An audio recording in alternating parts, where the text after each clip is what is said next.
जय हिंद दोस्तों, मैं कंचन कुमार आप लोगों का स्वागत करता हूँ। यूटेन क्लासेज में स्वागत है और आकाश बैंकिंग ऑफलाइन में स्वागत है। दो बातें, यूटेन क्लासेज ऑनलाइन क्लास है, यूटेन क्लासेज ऑनलाइन चलता रहा है और ऑफलाइन हम मिलेंगे आपको आकाश बैंकिंग में। जीके जीएस के लिए कहाँ मिलेंगे? आकाश बैंकिंग में, नवादा। कहाँ पे? नवादा, वहीं उपलब्ध है। ठीक है, तो हम लोग चर्चा किए थे उस दिन, पिछला वीडियो देखिएगा आप लोग। इसके जस्ट पिछला वीडियो 17 मिनट का वीडियो है, उसमें आर्थिक समृद्धि क्या है और आर्थिक विकास क्या है बताए थे। ठीक है, तो आर्थिक समृद्धि को मापने का पैमाना बताए थे कि सिर्फ एक ही चीज है, प्रति व्यक्ति आय अगर के द्वारा हम एक व्यक्ति का आय के द्वारा हम आपको निकालते हैं आर्थिक समृद्धि। लेकिन आर्थिक विकास को, जिसमें आपका प्रति व्यक्ति आय, जीडीपी है ना, राष्ट्रीय आय भी बढ़ रहा हो और गुणवत्ता बढ़ रहा हो, शिक्षा स्वास्थ्य पर ध्यान दे रहे हैं, तो आपका आर्थिक विकास हो रहा है। तो आर्थिक विकास को मापने का पैमाना, आर्थिक विकास को मापने का तरीका कैसे मापेंगे कि किसी देश का या किसी भी व्यक्ति का या किसी भी क्षेत्र का, व्यक्ति मतलब हम हो गए, मेरा आर्थिक विकास हो रहा है कि नहीं हो रहा है, कैसे मापेंगे? या किसी भी क्षेत्र का, मानने वाला क्षेत्र है, कैसे विकास हो रहा है, या किसी देश का आर्थिक विकास हो रहा है कि नहीं। तो आपको क्षेत्र पर बड़ा स्तर पर निकाला जाता है, तो जो भी निकालते हैं तो पूरे देश का निकाला जाता है। पूरे विश्व में सब देश का आर्थिक विकास किसका हो रहा है, मान लो भारत का हो रहा है कि नहीं हो रहा है, अमेरिका का हो रहा है कि नहीं हो रहा है, जापान का ज्यादा हो रहा है कि नेपाल का ज्यादा हो रहा है कि पाकिस्तान का ज्यादा आर्थिक विकास हो रहा है कि भारत का। अगर तुलना करें भारत का कि पाकिस्तान का, कौन बताएंगे आप नहीं भी कुछ जानते हैं तो कहेगा आर्थिक विकास भारत कर रहा है ज्यादा, क्योंकि भारत शिक्षा पर भी ध्यान दे रहा है, स्वास्थ्य पर दे रहा है, रहन सहन पर, जीवन स्तर पर ध्यान दे रहा है, 3 बातों पर ध्यान दे रहा है। तो आर्थिक विकास मापने का 5 तरीका, कितना तरीका है?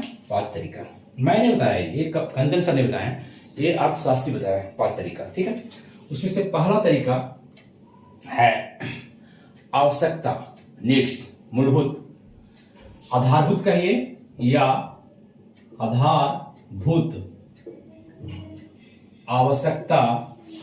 आवश्यकता प्रत्यागम।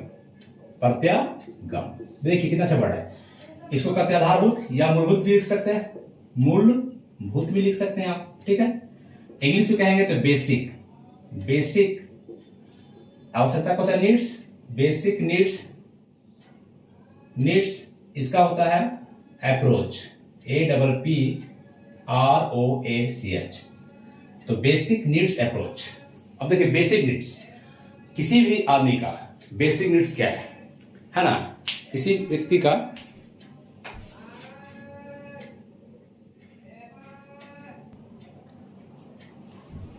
तो आपका क्या है, अब बेसिक नीड्स, आधारभूत आवश्यकता प्रत्यागम, माने क्या क्या जीवन में आपका बेसिक नीड्स है किसी भी व्यक्ति का। सिंपल सी बात है। तो सबसे बड़ा देखिए नीड्स अगर देखते हैं तो 6 चीजें आपको जरूरी है। कितना जी है? 6 चीजें किसी भी मनुष्य का जीवन में जरूरी है। क्या क्या? पहली बात रोटी, आप कहते हैं ना, रोटी, कपड़ा और मकान। रोटी नारा है, रोटी, कपड़ा और मकान। जन्म दीजिए तो रोटी, कपड़ा और मकान, 3 चीज हो गए बेसिक नीड्स। 6 चीज 3 बताए, रोटी, कपड़ा और मकान। रोटी में आपका क्या हो गया, मतलब भोजन, खाद्य सामग्री माने कैलोरी, क्या हो गया? खाद्य, भोजन चाहिए। भोजन क्या चीज लीजिएगा? कैलोरी मापा जाएगा कि कितने कैलोरी लोगों को मिल रहा है किसी देश में, तो उसका जीवन स्तर क्या है, एक पता चल जाएगा इससे। कैलोरी मान लीजिए कि भारत में भी ग्रामीण में 2400 कैलोरी चाहिए, कितना है? 2400 कैलोरी। इतना मिल रहा है कि नहीं? अगर इससे नीचे बहुत है, गरीबी है, वहां पर कैलोरी मिल रहा है, तो भोजन चाहिए। कपड़ा पहले था, क्या था? कपड़ा। तो अभी नारा आगे, कपड़ा नहीं दो भैया, कपड़ा हमको मत दो, इसको काट दिए, कपड़ा नहीं दो, इसके जगह पे क्या दे दो? शिक्षा दे दो। क्या दे दो? शिक्षा दे दो। क्या दे दो? शिक्षा दे दो। यानी कपड़ा नहीं दो तो चलेगा, बच्चे ने कहता है कपड़ा नहीं चाहिए, हमको पढ़ाई चाहिए, नारा लग रहा है, तो कपड़ा जगह शिक्षा चेंज कर देगा, इससे चल जाएगा कपड़ा। मकान तो चाहिए, आवास, 3 बेसिक नीड्स हुआ। क्या हुआ आपका? खाद्य, शिक्षा और आवास। ठीक, उसके बाद क्या? स्वास्थ्य। चौथा क्या चाहिए? स्वास्थ्य चाहिए, यानी इलाज वगैरह, हेल्थ आपका चाहिए। 5वां क्या होगा? स्वास्थ्य है तो स्वच्छता, मोदी जी चलाए हैं स्वच्छता अभियान। क्या चलाए हैं? स्वच्छता अभियान, ये भी चाहिए। स्वास्थ्य किस याद रखिएगा? 3, रोटी, कपड़ा और मकान। रोटी, कपड़ा और मकान याद हो जाएगा। स्वास्थ्य, हेल्थ, जैसी हेल्थ, तो हेल्थ कैसे अच्छा रहेगा? अरे हेल्थ कैसे अच्छा रहेगा? जब आप स्वच्छ रहिएगा, सफाई पर ध्यान दीजिएगा, घर में सफाई, बाहर सफाई, गंगा सफाई, पानी सफाई, पॉल्यूशन सफाई, तब ध्यान। तो दो याद रह जाएगा, ऐसे याद रह जाएगा आपको, स्वास्थ्य और स्वच्छता। प्लस जीवन में सबसे बेसिक चीज है, बेसिक चीज पानी। पानी शुद्ध होना चाहिए। पानी अगर गंदा पिएगा तो सब खराब हो जाएगा, ना हो जाएगा, टोटल सिस्टम खराब हो जाएगा आपका, क्योंकि पानी, शरीर 60% पानी ही है, तो पानी शुद्ध होना चाहिए। तो शुद्ध जल आपूर्ति, क्या हो जाएगा? शुद्ध जल आपूर्ति, शुद्ध जल आपूर्ति, ये बेसिक चीज है। 6 चीजें आपका जीवन में बेसिक हैं। भोजन, शिक्षा, आवास, स्वास्थ्य, स्वच्छता, शुद्ध जल आपूर्ति। ये मैंने नहीं कहा, ये आकलन कौन निकाले? अगर इस पर ये सही, कोई भी देश इस पर अगर खरा उतरता है, इस पर सही उतरता है, तो समझिए उसका आर्थिक विकास हो रहा है। आर्थिक समृद्धि के साथ साथ आर्थिक विकास हो रहा है, क्योंकि आर्थिक समृद्धि छोटा शब्द है। आर्थिक समृद्धि क्या है? छोटा शब्द है। आर्थिक समृद्धि इसी में निहित है, आर्थिक विकास में घुसा हुआ है ना? तो कह सकते हैं कि आर्थिक विकास के तहत आर्थिक समृद्धि आता है, ना कि आर्थिक समृद्धि में आर्थिक विकास है। ये बड़ा रूप हो गया है ना? हम कहें कि इस रूम में हम हैं, इस रूम में हम हैं, ना कि रूम मेरे में है, तो हम कौन है? आर्थिक समृद्धि रूम में है। और आर्थिक विकास का पूरा रूम है, तो रूम में क्या होना चाहिए? सब कुछ हम भी रहे, बेड भी अच्छा रहना चाहिए, पलंग सोफा सब रहना चाहिए, तो आर्थिक विकास होगा। और नहीं तो खाली हम रहे रूम में, कुछ नहीं रहे, भूया पर सोए, तो क्या होगा? है ना? आर्थिक विकास नहीं। तो ये बात कौन बोल रहे हैं? 6 चीजें की आवश्यकता है, आधारभूत आवश्यकता प्रतिगम पर 6 चीजें पर आप नाप सकते हैं कि किसी देश का आर्थिक विकास हो रहा है। ये मैं नहीं बोला, ये कौन बोला? पाव, एक अर्थशास्त्री हैं, हिक्स एवं पॉल स्टीन। हिक्स कौन है? हिक्स एवं पॉल स्टीटन। बोलिए, हिक्स एवं पॉल स्टीटन। क्लियर? एक पैमाना नापने का ए हुआ, आधारभूत आवश्यकता प्रत्याख्यान। क्लियर? मिटाते हैं इसको, दूसरा देखते हैं। 6 चीजें हो गई। चलिए अब आइए दूसरा नंबर, आर्थिक विकास मापने का दूसरा तरीका। एक तरीका हम देख लिए, अब आइए हम दूसरा तरीका देखते हैं।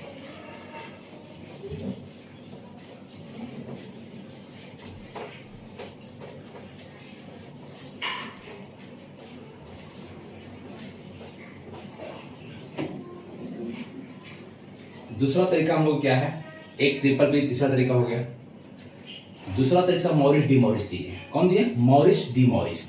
दूसरा तरीका क्या है? ये छो तरीका था आपका जो बताए थे, इसी से छाट लीजिए। शिक्षा एक ले लीजिए, स्वास्थ्य ले लीजिए,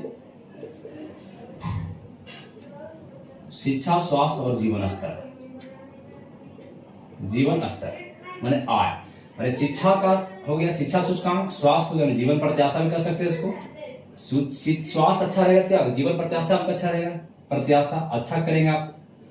और जीवन स्तर मतलब आय, आपका आय अच्छा होना चाहिए, जीवन स्तर अच्छा होना चाहिए। तो 3 बातें, ये आपका शिक्षा, स्वास्थ्य और जीवन स्तर। मतलब कहने किसी देश का अगर मतलब शिक्षा है तो मतलब साक्षरता, क्या हो गया? साक्षरता। कहने मतलब शिक्षा 2 तरह का है, एक बचपन से एडिशन करा दी बच्चा को। यहाँ पर 2 तरीका होता है साक्षरता का। एक होता है कि 0 से बच्चा जो पढ़ रहा है 25 साल तक, आपका एडिशन हो रहा है कि नहीं स्कूल में। एक है 25 साल तक आप एजुकेशन दे रहे हैं कि नहीं बच्चे को, 25 साल तक बच्चा पढ़ रहा है कि नहीं आपका। एक एडमिशन करा दिए, बच्चा का नॉमिनेशन करा, नाम लिखा दिए, स्कूल में जा रहा, ध्यान कर रहा है, जा ही रहा है, छोड़ दिया, बीच में छोड़ दिया, तो वो देखा जाता है कहाँ तक बच्चा शिक्षा ले रहा है। 25 वर्ष तक ले रहा है, दोनों आकलन देखा जाता है। तो किसी देश का शिक्षा पर। स्वास्थ्य में देखा जाता है कि जीवन प्रत्याशा कैसा है, लोग का उम्र कितना है। जीवन प्रत्याशा मतलब होता है कि मैक्सिमम उम्र जीने का कितना है। तो अभी देखिएगा, हम बताए थे ऑफलाइन क्लास में, अभी नवादा में गलती आंकड़ा था वहां पे कि जापान था। जापान को बताए थे हम वहां पर 84.6 बताए थे, लेकिन नहीं, आप लोग चेंज कर लेंगे ना और हम क्लास में बोल देंगे जीवन प्रत्याशा जो है सबसे बढ़िया अभी हो गया हांगकांग का। किसका हो गया? हांगकांग का सबसे टॉप पूरे जीवन प्रत्याशा है इसका 84.9 है। कितना है?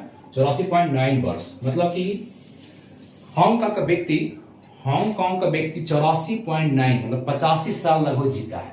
उसकी जीवन औसत उम्र क्या है? औसत उम्र कितना है? 84.9। ठीक है। और इसके बाद सेकेंड नंबर पर जापान आ गया। अब क्या आ गया, जापान कितने नंबर आ गया, सेकेंड नंबर, इसका 84.6 है, बस इतना ही अंतर है। जापान, हांगकांग आप रखेंगे, जापान आप रखेंगे।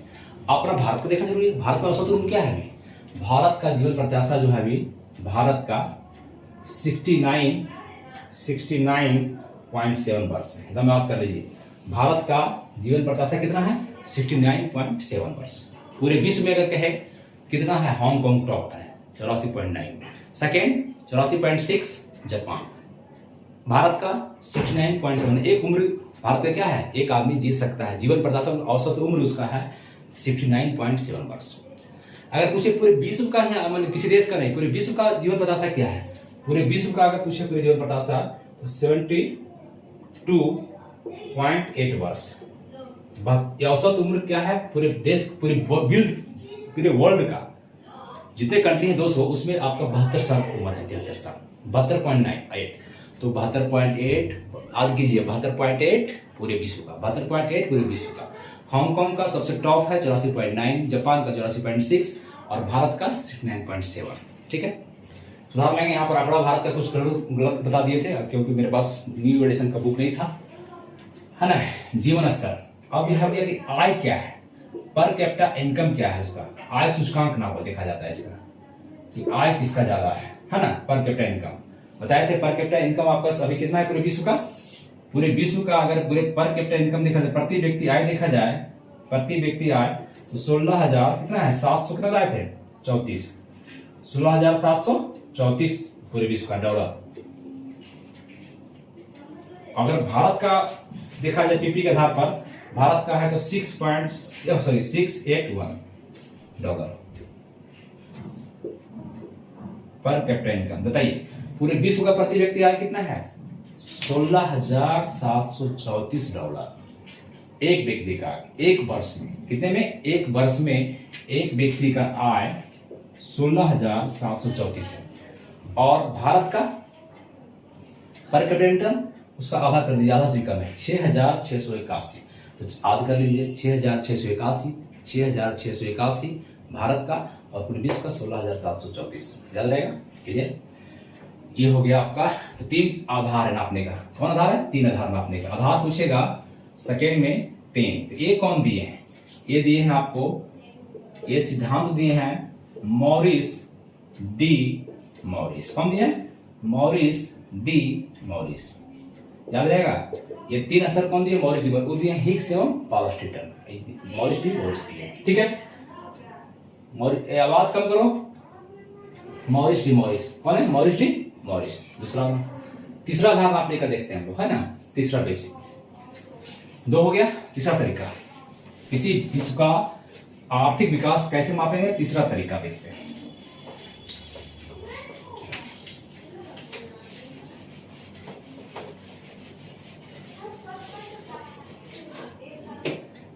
तीसरा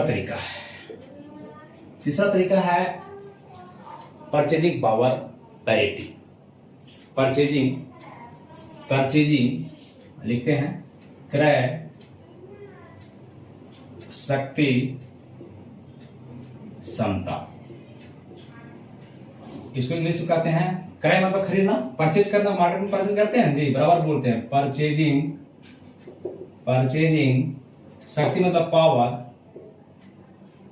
पैरिटी मतलब होता है समानता। इसको आप कह सकते हैं 1P, 2P, 3P। यही पूछेगा ट्रिपल P, क्या हो गया, ट्रिपल P।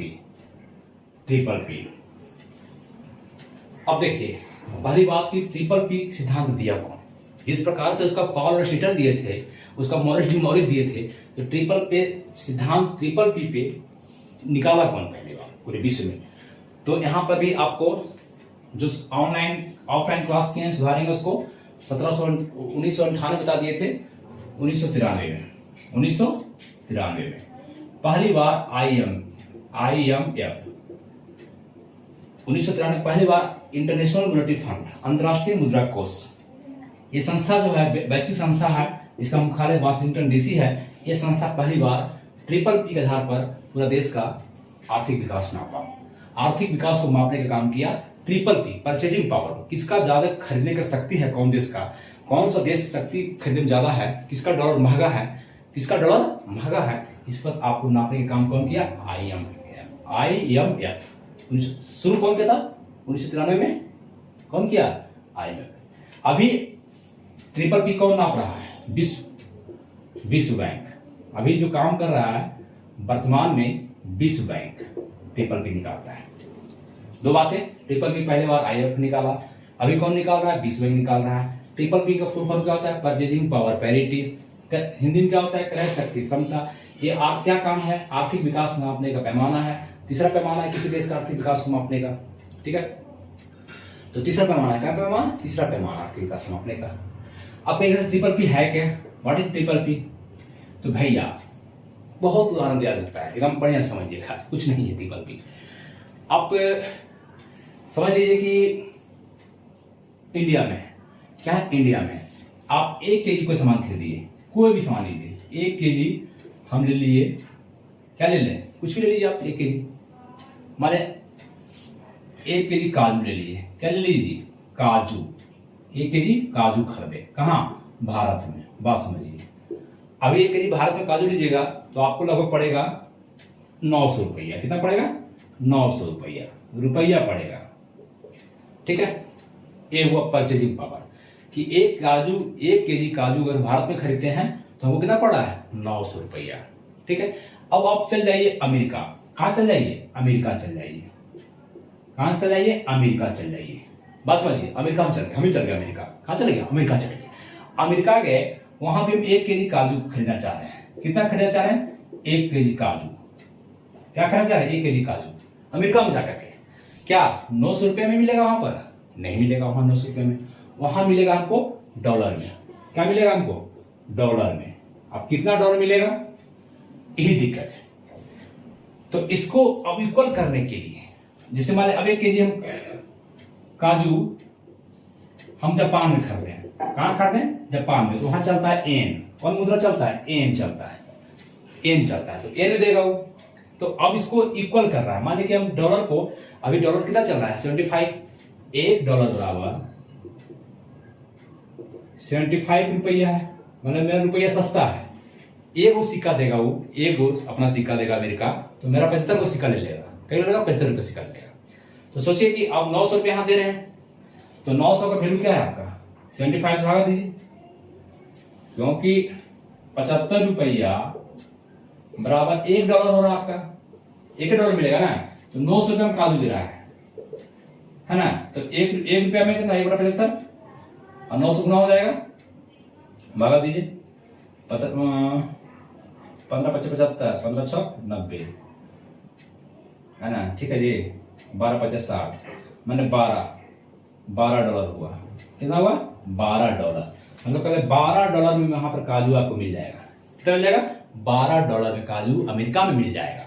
इसका मतलब है कि हमारा जो काजू हम लिए तो परचेजिंग पावर पैरिटी हो गया कि 12 डॉलर बराबर निकाल लिए, तो इसलिए 1 डॉलर आधार बना था क्या, 1 डॉलर को, 1 डॉलर बराबर कितना कीमत है, कितना परचेजिंग, ज्यादा परचेजिंग पावर किसका है, ज्यादा परचेजिंग क्रय शक्ति किसका है, अमेरिका का, क्योंकि सस्ता है, 12 डॉलर में ही मिल जाएगा, आपका रुपया वैल्यू तो है नहीं। तो यही इसी को समान किया जाता है, पैसा से डॉलर को, एन को, यूरो को, सबको एक तुलन कर दिया गया, भिन्न कर दिया गया। जैसे आप जाइएगा नेपाल, आप सिंपल नेपाल जाइए, तो आप नेपाल अगर 100 रुपये ले जाते हैं, नेपाल आप ले जाते हैं 100 रुपया यहाँ से लेके अपना पैसा, तो वहां का रुपया, वहां भी रुपया चलता है रुपया वहां भी, तो वहां पर 150 मिलेगा आपको। वहां जाइएगा एक्सचेंज सेंटर में 100 रुपया दीजिएगा इंडिया वाला, तो आपको 150 रुपया देगा।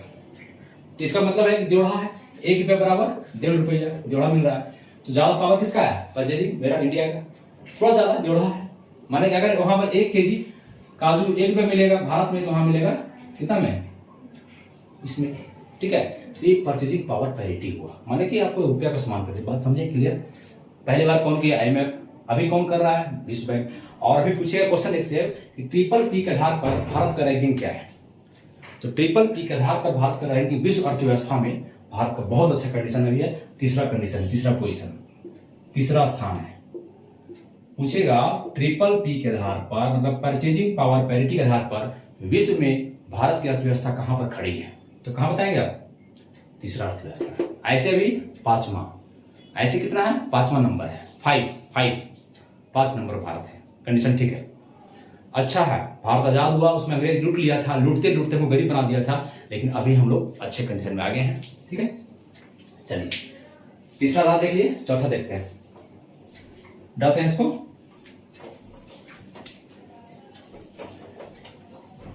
अब आइए चौथा, चौथा सिंपल है।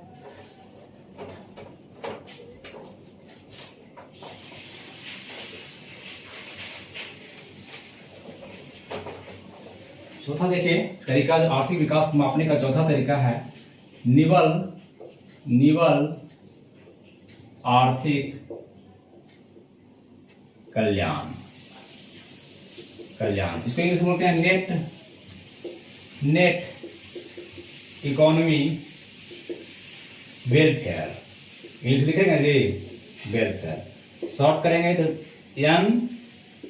NEW, न्यू हो गया। वाह, न्यू नेट निवल नेट तोड़ के दिए, नेट वजन दिए, नेट रुपया दिए, एकदम नेट है ना।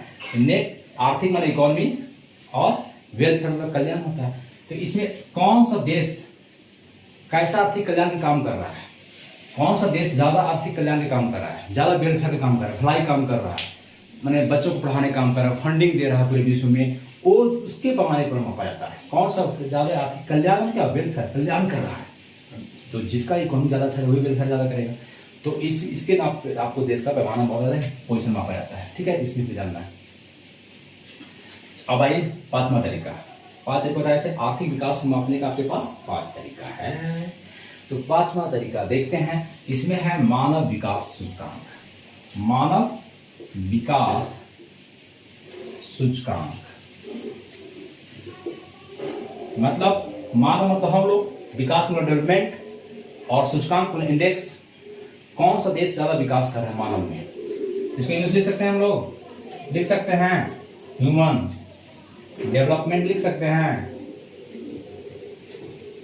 डेवलपमेंट, और इंडेक्स लिख सकते हैं, है ना। तो इसको शॉर्ट कीजिए HDI, है ना, HDI। जब बार बार क्या बोलेगा, HDI रिपोर्ट, मानव विकास सूचकांक। मानव विकास सूचकांक ये पहली बार निकाला कौन, जिस प्रकार से सबको देखते आ रहे हैं। तो पहली बार पाकिस्तान के अर्थशास्त्री थे, कौन थे, पाकिस्तान के अर्थशास्त्री, इनका नाम है महबूब उल हक।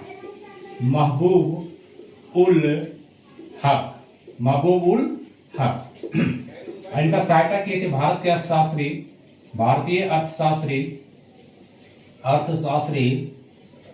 आपका डॉक्टर अमर्त्य सेन। सहयोगी हैं ये, क्या है, हेल्पर है, सहयोगी है। तो पहली बात है कि मानव विकास सूचकांक किसने दिया, तो किनका देन है, पाकिस्तानी लिखा गया जी, पाकिस्तानी अर्थशास्त्री महबूब उल हक, और उनका सहयोगी हमारे भारत के डॉक्टर अमर्त्य सेन है। इन्होंने पहली बार मानव विकास सूचकांक दिया कब, पहली बार मानव विकास सूचकांक की बात की, चर्चा की, मानव विकास कैसे कर रहा है, पूरे एक इंडेक्स बनाया इन्होंने, और ये पहली बार इंडेक्स जो है 1990 में जारी किया गया। तो HDI ह्यूमन डेवलपमेंट इंडेक्स जो रिपोर्ट दिया पहली बार 1990 का, पूछेगा HDI रिपोर्ट, अब कर देंगे HDI है तो रिपोर्ट कर देंगे, ह्यूमन डेवलपमेंट रिपोर्ट HDR। तो पहली बार HDR कब आया, 1990-91 में। कब आया, 1990-91 में आया है HDR। इस समय 130 देशों को आकलन किया गया था। कितना देश, 130 देश को बनाया गया सूची। उसमें भारत का स्थान पूछेगा आपका, जब पहली बार HDR आया 1990 में, कब आया, 1990 में, उसमें भारत का कंडीशन क्या था, 94, कितना था, 94। कब, 1990 में कितना देश का किया गया था, 130 देश का। अगर वर्तमान कंडीशन लिखिएगा इस आप, वर्तमान में अगर पूछे भारत का HDR रिपोर्ट में, मानव विकास सूचकांक में, HDI में भारत का कंडीशन क्या है, क्या भारत का कंडीशन है अभी, तो अभी आकलन 130 देश नहीं किया जा रहा है, अब 189 देशों को हो रहा है। 189 देशों का सूचकांक निकाला जाता है, मानव विकास सूचकांक निकाला जाता है, और 189 देशों में भारत का कंडीशन अभी जो है सो 131 है। हम ये क्लास में 129 लिखा दिए थे, इसको सुधारेंगे, जो वीडियो देखेंगे 131वां कंडीशन है, क्या 131वां कंडीशन है। भारत का मानव विकास सूचकांक में। ठीक है, अगर पूछे कि मानव विकास सूचकांक में सबसे टॉप देश कौन है, सबसे टॉप पे ऊपर 1 नंबर पे, तो आपका नॉर्वे है। क्या है? नॉर्वे लिखेंगे। सबसे टॉप कौन है? नॉर्वे। और अंतिम कौन है? नाइजर। अंतिम कौन है? नाइजर। अंतिम कौन है? नाइजर। फर्स्ट कौन है? नॉर्वे। अंतिम कौन है? नाइजर। ठीक है, भारत का कंडीशन क्या है? 131वां 2019 की रिपोर्ट के अनुसार। कोरोना आगे रिपोर्ट नहीं आया 2019 के अनुसार। ठीक है, तो ESDR में हो गया आपका, निकाल लीजिएगा। अब पूछेगा कि इसका आधार क्या है। जैसे सब में आधार था, PPP वगैरह में सब में आधार था नापने का, इसमें क्या आधार है नापने का? बात आती है, तो चर्चा कर रहे हैं। तो मानव विकास सूचकांक नापने का आधार जो है सो 3 चीज है। कितना है? 3 है। मिटा रहे हैं इसको, लिखिएगा, सब देखिएगा। कितने आधार पर नापा जाता है? मानव विकास कर रहा है, इंडेक्स बनाना है, कौन आधार पे? अरे भाई कोई चीज बनाते हैं, पनीर बनाना है घर में, तो क्या लेते हैं? प्याज का आधार, पनीर कितना देना है, आधार लेते हैं ना, तब बनाते हैं पनीर। आप बनाते हैं पनीर की नहीं? तो उसी तरह से मानव विकास सूचकांक है, तो मानव विकास सूचकांक पनीर क्यों बोल दिए? क्योंकि पनीर बन रहा है, बगल में पनीर बन रहा है ना, इसीलिए बोले। तो मानव विकास कर रहा है, इसका सूचकांक 3 आधार पे है। कितने आधार पे? 3 आधार पे मापा जाता है। शिक्षा, स्वास्थ्य, स्वास्थ्य और जीवन स्तर। क्या हो गया? जीवन स्तर। तो शिक्षा को आप साक्षरता भी कर सकते हैं, साक्षरता आधार लिखा है कहीं पर आपको। स्वास्थ्य को जीवन प्रत्याशा बोला जाता है। जीवन, स्वास्थ्य ठीक रहेगा तब ना आपका उम्र बढ़ेगा जी, स्वास्थ्य ठीक रहेगा तब जीवन प्रत्याशा। और जीवन स्तर कब बढ़ेगा? जब आपका इनकम अच्छा हो। आय सूचकांक 3, साक्षरता सूचकांक ऐड कर दीजिए, जीवन प्रत्याशा सूचकांक कर दीजिए, और आय सूचकांक 3 आधार पर मापा जाता है। या ऑप्शन में रहेगा शिक्षा स्वास्थ्य, नट जाइएगा, शिक्षा स्वास्थ्य जीवन स्तर, शिक्षा स्वास्थ्य जीवन स्तर, या साक्षरता जीवन प्रत्याशा या सूचकांक। एक चीज सेम चीज है, इसके आधार पे नापा जाता है। तो नापने का आधार, मानव विकास सूचकांक मापने का आधार कितना है? 3। ठीक है, 3 पहले था, चलते आ रहा था, लेकिन 20 साल के बाद 1990 से मानव विकास सूचकांक निकाला जा रहा है। कब से निकाला जा रहा है? 1990 से। तो 1990 से निकाला जा रहा था। 3 आधार कितने थे? 3। नापने के आधार कितने थे? 3, है ना जी। उसके बाद क्या किया गया कि 2010 में मैं 90 में जोड़िए 20 साल, 20 साल के बाद 2010 में, 2010 से 3 आधार पहले से था, 1, 2, 3 और ऐड कर दिया गया कि नहीं भैया मानव विकास इसके आधार नापने पर गड़बड़ी हो जा रहा है। क्या हो जा रहा है? क्या आप कह रहे हैं जीवन स्तर, तो पर जीवन स्तर से निकालते हैं, प्रति व्यक्ति आय निकालते हैं। तो प्रति व्यक्ति आय मान लिया हम ही है, हमारा प्रति व्यक्ति आय मान लिया साल में 5 लाख रुपया है। ठीक है, अब किसी का, मुकेश अंबानी का अरबों में है, किसी का 50,000 भी साल में नहीं इनकम है, तो सबका प्रति व्यक्ति एक ऐसा निकाल दिया। प्रति व्यक्ति आय यहाँ कर दिए $6,681 है, तो सबका निकल गया ना। इसमें क्या है? असमानता है नहीं, इनइक्वालिटी नहीं, सबको बराबर कर दिया। तो इसको ध्यान रखते हुए कि नहीं भाई अब समानता, अब से लिंग में कोई पुरुष ज्यादा कमा रहा है, महिला नहीं कमा रही, हाउस वाइफ है बेचारी, घर में काम कर रही है, उसको कुछ मौका नहीं मिल रहा है, उसका इनकम नहीं जुट रहा है, तो असमानता है। इसको समानता करने के लिए ये सब लाया गया है ना, इसको जोड़ा गया। बहुआमी गरीबी सूचकांक, बहुत लोग गरीबी से रह रहे हैं, पॉवर्टी में रह रहे हैं, उसको समान करने के लिए जोड़ा गया। 3 चीजें और जोड़ा गया 2010 में। चौथा नंबर 3 है, 3 चीज क्या जोड़ा गया? पहले असमानता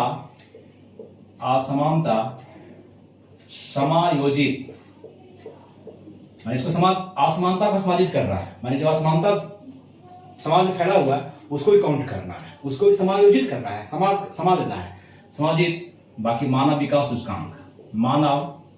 विकास सूचकांक इसको जोड़ा गया। इंग्लिश में लिखेंगे तो इन इक्वालिटी इसका एडजस्टेड होता है,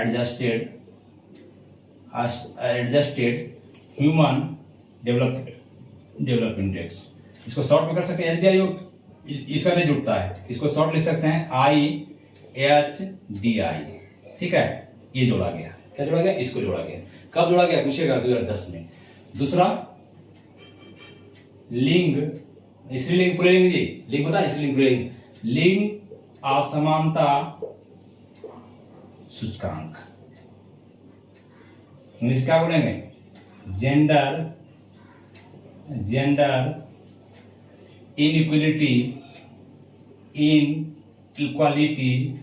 इंडेक्स, है ना। इसको शॉर्ट इसको कर देंगे GII, शॉर्ट बोलेंगे GII। किसको जोड़ा गया? GII। एक जोड़ा गया IHDI, एक जोड़ा गया GII, माने लिंग असमानता जो है उसको दूर करना है, उसको भी काउंट करना है, उसको जोड़ा गया। तीसरा जोड़ा गया बहुयामी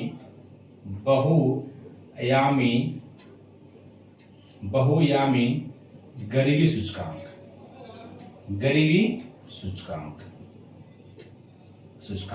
मतलब मल्टी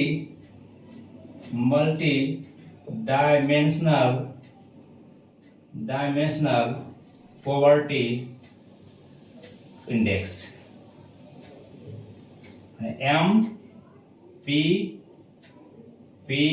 सॉफ्ट हो गया। तीन जोड़ा गया IHDI, GII, MPI। ये क्या है? बहुआमी गरीबी सूचकांक। जो बहुत ज्यादा गरीबी है भारत में, चाहे किसी वर्ल्ड में, तो उसको भी काउंट करना, उसको गिनना है। मैंने तीन पहले से गिन दिया रहा था। शिक्षा कौन देश का अच्छा है, स्वास्थ्य किसका अच्छा है, जीवन स्तर किसका, जो इसमें अच्छा करेगा, जो इसमें सबसे टॉप रहेगा उस टॉप पे आ जाएगा। जैसे अभी 90 है तो यहाँ पर, लेकिन 2010 में कह दिया गया कि तीन तो है ही पहले से, तीन और जोड़ लीजिए। 6 आधार पर अब मानव विकास सूचकांक निकाला जाता है। कितने आधार पे? 6 आधार पर निकाला जाता है मानव विकास सूचकांक। तीन पहले से, और दूसरा हो गया असमानता, समाज में फैला हुआ मानव विकास सूचकांक। लिंग असमानता, जेंडर में जो असमानता है, इनइक्वलिटी है, अंतर है, बहुआमी गरीबी सूचकांक। इसके आधार पर आपको नापा जाता है। आप 6 आधार पर निकाला जाता है, ठीक है। इस तरह से आपको हो गया एक, ठीक है। बस यही देखना है हम लोग को। 5 आधार बता दिया आप लोग को। आर्थिक विकास मापने का 5 तरीका। पहला, आवश्यकता, है ना, मूलभूत आवश्यकता प्रतिज्ञा। दूसरा,